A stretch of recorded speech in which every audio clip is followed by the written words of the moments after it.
सबसे पहले आप सभी को नमस्कार। जय भीम, जोहार, जय मंडल, जय संविधान। मैं अपनी बात शुरू करूंगा और दो चार सवाल केवल मैं पूछूंगा आपसे। उसी संदर्भ में सारा आपको जवाब मिल जाएगा कि क्या मामला है। क्या आप जानते हैं कि आपके समाज में कितने जज हुए हैं हाई कोर्ट, सुप्रीम कोर्ट में? एक नाम भी आपको याद है? कोई जज हुआ है आपके समाज में? नहीं हुआ। अच्छा, ये बताइए कि कोई एक आदमी उद्योगपति, बड़ा उद्योगपति कोई है आपके समाज में जिसका हजारों करोड़ का बिजनेस हो? एक नाम नहीं है। कोई बात नहीं। कोई यहाँ कटनी के अंदर किसी ऐसे व्यक्ति को जानते हैं जिसका बहुत बड़ा हॉस्पिटल हो जो आपके समाज का हो? कोई बहुत बड़ा अपार्टमेंट जो आपके समाज का हो, शहर के अंदर कॉलोनी अपार्टमेंट? बहुत बड़ा स्कूल जो आपके समाज का हो? कोई बहुत बड़ा जमींदार जिसके पास बहुत सारी जमीन हो आपके समाज का हो? नहीं है, कोई नहीं। कोई डीएम, एसपी, कलेक्टर जिसको आप जानते हो? नहीं है। कोई सीए आपके समाज का? क्या जाने बेचारे जी बिल्कुल, हाँ, चार्टर्ड अकाउंटेंट जो होता है। अच्छा, कोई मीडिया में कोई आपका बड़ा एंकर, कोई बड़ा रिपोर्टर या कोई मीडिया चैनल आपका है क्या? कोई नहीं। कोई पेट्रोल पंप आपके व्यक्ति ने खोला है क्या आसपास में? कुछ नहीं है। ठीक है, तो ये जो लड़ाई है इसी सब की है। आखिर क्यों नहीं हमारे समाज से कोई, क्यों नहीं? हमारी आबादी आज के दौर में सरकार इसीलिए डर रही है, 70% के करीब है। 65% तो क्लियर है। हम इसलिए कंफर्म नहीं बोल सकते कि आंकड़े नहीं है, पर एक अनुमान है कि हम 65% हैं। तो जब हम 65% हैं तो हमारे 65% यानी कि 100 में से 65 आदमियों के बीच से एक भी ऐसा व्यक्ति क्यों नहीं है? कोई हाई कोर्ट, सुप्रीम कोर्ट का चीफ जस्टिस क्यों नहीं है? कोई चार्टर्ड अकाउंटेंट हमारे बीच से क्यों नहीं है? डिप्टी कलेक्टर क्यों नहीं है? बड़ा बिजनेसमैन क्यों नहीं है? क्यों नहीं है? जब आप इसका जवाब खोजेंगे तो आपको पता चलेगा कि क्यों नहीं है। क्योंकि आपका जो हक अधिकार है उस पर चंद मुट्ठी भर लोग कब्जा जमाए बैठे और उनके कब्जे की कलई न खुल जाए, इसी के डर से ये सरकारें जाति जनगणना नहीं करा रही हैं।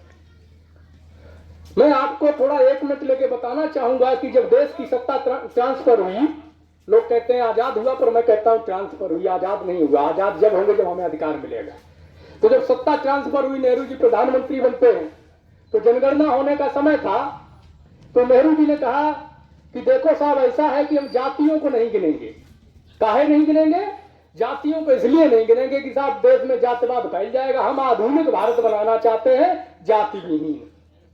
चलो ठीक है, लेकिन मेरा सवाल है, नेहरू जी तो नहीं है, उस दौर में हम नहीं थे, पर आज मेरा सवाल है आप लोगों से नेहरू जी की सोच के ऊपर कि उस दौर में जब आदरणीय नेहरू जी ने जाति जनगणना पर रोक लगाई कि हम नहीं गिनेंगे, उसको नकार दिया, उस दौर में धर्म के नाम पर नरसंहार हो रहा था, हजारों नहीं लाखों लोग मारे जा रहे थे। उस दौर में भाषा के नाम पर बंटवारे हो रहे थे, नरसंहार हो रहा था, अलग अलग राज्य बन रहे थे। लेकिन उस दौर में जाति के नाम पर कोई नरसंहार नहीं हो रहा था उतने बड़े लेवल पर। तो आखिर क्या मंशा रही उसके पीछे कि उन्होंने धर्म को गुना, भाषा को गुना, पर जाति को छोड़ दिया?